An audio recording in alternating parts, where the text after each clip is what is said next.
ما ډیرو درنو عزتمندو مشرانو تاسو ټولو ته معلومه ده چې بیا زمونږ په دې ټول ملک او بیا خصوصا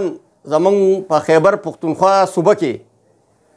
چې په موږ باندې د یو سازش ته لاندې په موږ باندې دا مهنګایي په موږ باندې مسلط شوې ده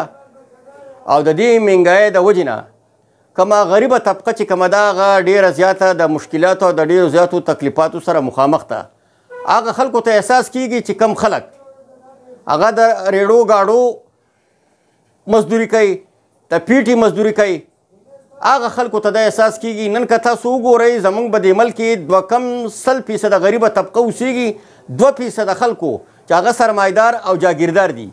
هغه که بیا ته وګورئ کارخانهدار دي. نن په دې ملک کې د 15 کالونه زموږ سره دا نمونه ظلم زیاتی کیږي. دا کم په خیبر پښتونخوا کې چې په یو سازش ته لاندې د وړو دا کم بحران را پیدا کړی دی د دې نه مخکې مو حکومت و هغه حکومت کې دا نمونه د وړو صورتحال نو پېښ شوی چې نن زما تورسرې نن زما میندې خویندې نن د وړو دپاره چې پیسې مو ورکوي هغه ته په دوکان کې وړه ورته نه میلاویږي په بازار کې ورته وړه نه میلاویږي هغه راوتې دي او د پرې وړو په نامه باندې د هغو د پښتنو د زنانو د پښتنو د ضعیفانو د پښتنو ځوانانو هغو تذلیل کیږي او په دې قطارونو کې په سړکونو باندې ولاړي. زه په دې خبره باندې حیران یم. زه خو د لاندې سطحې یو عام کارکون سړی ما ډېر تعلیم کم دغه سوچ او فکر مې په دې خبرو باندې نشتي په یو خبره باندې به زه نه پوهېږم خو زه حیران په دې خبره باندې ما چې غټ خلک په دې وطن کې ناست دی بیروکریټس ناست دي اسمبلي د قومي اسمبلۍ د سینټ موجود ده نګران حکومت جوړ دی هغه په دې خبره باندې ولې نه پوهېږي چې ته ما له پرې وړه د پنجاب نه راکې د پنجاب چې کم استعماري قوتونه دي د هغو وړه ما ته تا په توپه کې راکې ته دا ولې نه کوې چې ته ما ته په عام دوکان کې چې کم وړه په 2700 روپۍ باندې 20 کیلو میلاوېدل په هغې کې ما ته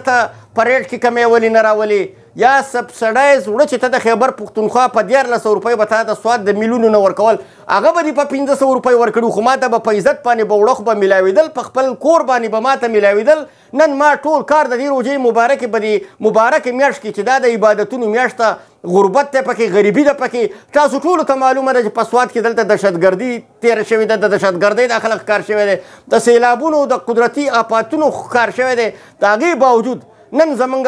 زنانه او میندې چې کمې دي هغه په سړکونو باندې یو طرف ته د وړو په قطار کې ولاړې دي او بل طرف ته د بېنظیرې د انکم سپورټ په نامه باندې په هغې کې په قطارونو کې ولاړ دي دا یو تذلیل ورسره شروع دی. د سواد انتظامیې ته دا وینا کوم بلکې د ټول خیبر پښتونخوا حکومت ته دا خواست کوم چې کم از کم د دې دپاره یو بهترینه طریقه وله جوړه کوي یو بهترینه طریقه وله جوړه کوي چې یو سړي ته د کور په دروازه باندې هغه ته وړه میلاویږي په دوکان کې ورته میلاویږي تاسو وایئ موږ ورته پوینټونه سیوا کړل په سیاسي بنیادونو باندې وړه نه دي ورکول پارشي کې سیاست نه دی پکار دا یو قومي حالات جنګ کې موږ روان یو. نن ته وګوره نن عدلیه په جنګ باندې ده نن ته وګوره پارلیمنټ په جنګ باندې دی کم ادارې له زیر ورور هغه ادارې مکمل طور باندې په جنګ باندې دي. زمونږ خو د الله په مهربانۍ باندې موږ د سیاسي کارکون په حیثیت باندې زمونږ دا زړونه چې کم دي دا د غوښې نه جوړ دي. موږ په دې